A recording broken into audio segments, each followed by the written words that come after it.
Well, this is about the fourth campaign for the White House I've gone through.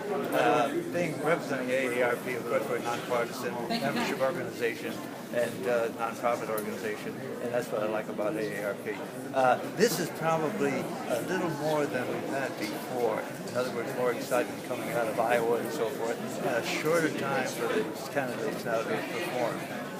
AARP members and most of the citizens of New Hampshire continue to listen, they continue to ask questions, and of course that's why these candidates have so many appearances. They think we haven't made up our mind yet, so we're going to visit with them again.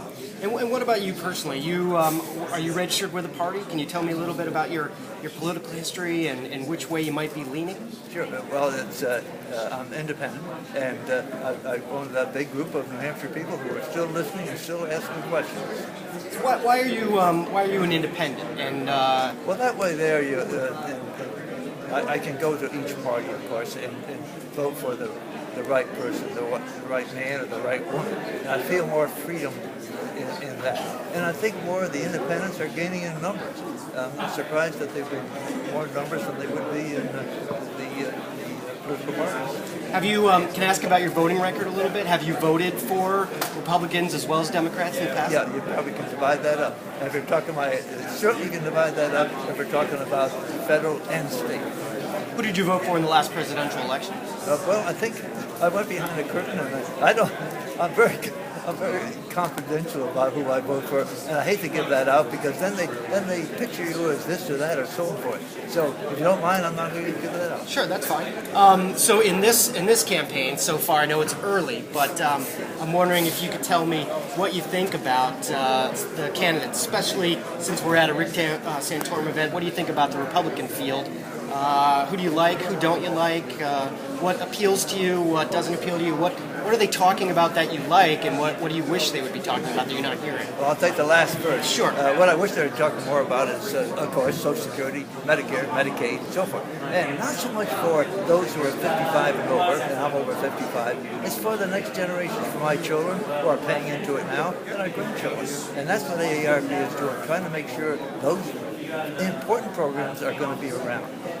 We're just not Social Security, Medicare is just not an item, a budget item. We're talking about someone's health, we're talking about their life and so forth. Interesting thing about Social Security, here in New Hampshire we have about 245,000 on Social Security, but over one-third of them are not retirees. For example, 20,000 children on Social Security because of the early death of a breadwinner. What do you? I mean, are you going to be a single-issue voter? Is that what's most important to you, or what else are you looking for in the candidates? I'm looking for some better information, more information, I should say, on Medicare. They're not even touching how we could reduce the Medicare payment. I get a little tired of people saying, well, we'll solve that by reducing benefits or more co-pays. Here in New Hampshire, we're trying to emphasize, here's what you can do to lower the cost of Medicare. Fraud and abuse, billions of dollars lost. Legalizing importation of prescription drugs from select countries. Having the Secretary of Health and Human Services negotiate for lower prices like other countries do. I mean, are you in favor of, or have you looked into the benefits that have been gained or lost, whatever you prefer to think about it, from the state of Massachusetts, universal health care, and also the universal federal health care? Sure. I'll tell you on the healthcare reform program, we'll call that's a longer name to it. There's some things in there we like. As you know, AARP supported it, but not the whole thing. We thought we'd get the bus going down there and we'll make some improvements as it goes. Everyone is for, let's say, well, the youngsters. We're talking about the youngsters here. I call them youngsters here at this meeting. They can be on their parents, with the new rule, they can be under their parents' insurance up to age 26, whether they're married, working, or anything else. And also we have the lower price of prescription drugs, trying to get lower prices on prescription drugs. And also with a little control of the insurance company, who now can charge 5, 6, 7 times a premium for a 58-year-old as compared to a 38-year-old. So, I mean, in general, do you think it's headed in the right direction? Do you think the candidates who are talking about repealing that, is that a big mistake? Or is it, like you said, we need to keep it and just work to improve? The latter, I'll choose the latter. To amend it and so, but improve it. everyone knew it's not going to be the best thing in the world, but at least we have it out there. People can look at it, and these youngsters here who might be under their parents, they've gained a lot because they're under the parents' insurance. There's a lot of things in there that both sides agree to. And if they could be at both sides together, that's a big if.